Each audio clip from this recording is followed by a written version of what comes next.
Hello, I'm Philip Stoten. I'm here at APEX 2015 and I'm joined by Graham from EVS. Graham, good to see you. Thank you very much, Phil. Congratulations are in order yet again. Yes, you seem to have picked up another award. What have you won for this time? Well, we're very fortunate. We've got a great piece of technology and we dominate our market sector. So we get plenty of awards, I think 18 up to now. Wow. Which is great. Yeah, and this year it was the new product introduction award? EVS 500. Yeah. Right. Best product in the soldering area. So we're very pleased about that. It'll give us a lift. Shows are great, and the PR you get from the shows from people like yourselves and the professionals of the business at getting messages out. That's great for us. It'll help us with advertising. It'll help us with our market share, and it's a smaller version with different technology than what we've got already. We looked at our market. We dominate one sector.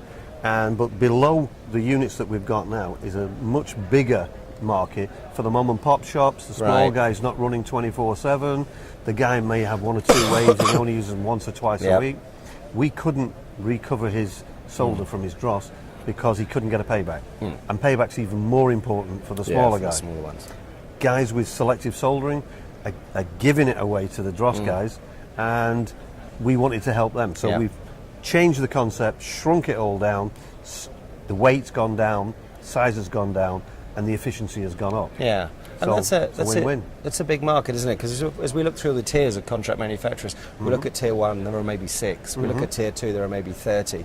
We look at tier 3 and tier 4, 10,000 all of a sudden. Huge. Yeah, so that's exciting. Is that market for you very regionalised? Is there a particular area that's really interested in this new product? Well, yeah, USA is massive because that's something, the family business, you know, and the small contract guys, and they're busy. Yeah, they're really doing well, but we couldn't give them a product. Them. So now we've got 20,000 people we can talk to instead of a few hundred. Yeah, and that regionalised manufacturing is a real reality here in the US. You see, very much so. You see contract manufacturers that are maybe a few $1 million just in state, just servicing a local market and servicing it really, really well. Doing a great job. Yeah, and I think that's really valuable. What are you seeing from your other customers in terms of what's going to drive your next product development? What's keeping you awake at night now? Well, we're being asked by everybody to come up with a way of recycling solder paste. Okay. Nobody does it, and there's got to be a big market there. There's a lot of. So what would you recover out of the solder paste? The metal. Yeah. Drive off the flux and the paste. Yeah. And we're playing around with it at the moment. We haven't come up with a solution because there's a lot of flux there to drive off. Yeah. But we think we can do it, but it's maybe 2 or 3 years away. Yeah.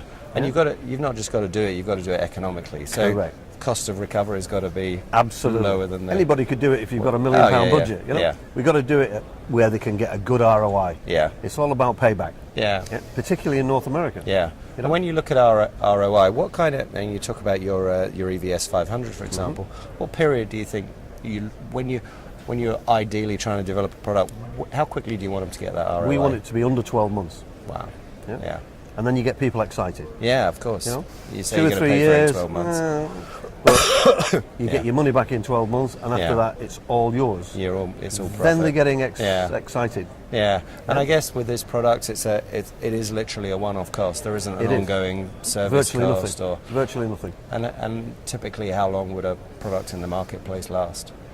Well, we design them for 12 years. Okay. And we guarantee to give you service, backup and spares for 12 years. Okay. And everybody seems happy with that. Yeah, no, that's, you know, I've got an iPhone, and if it lasts 12 months, I'm pretty pleased. So 12-year reliability would be pretty exciting, wouldn't it? Yeah, we've got lots of units in the field that are 15 years old, and we still supply spares for them. Yeah. And while it's reliable, they'll keep it going. Yeah. You know? Yeah. Maybe we're too reliable. Well, no, I think whilst you're reliable, whilst you're innovative, whilst you keep picking up the awards, you'll keep doing well and growing as a business. So. I hope you're right. Absolutely. Graham, thanks for stopping by. Lovely to see you again, and hope we can talk again soon. Thank you very much for giving me the opportunity. Thank you.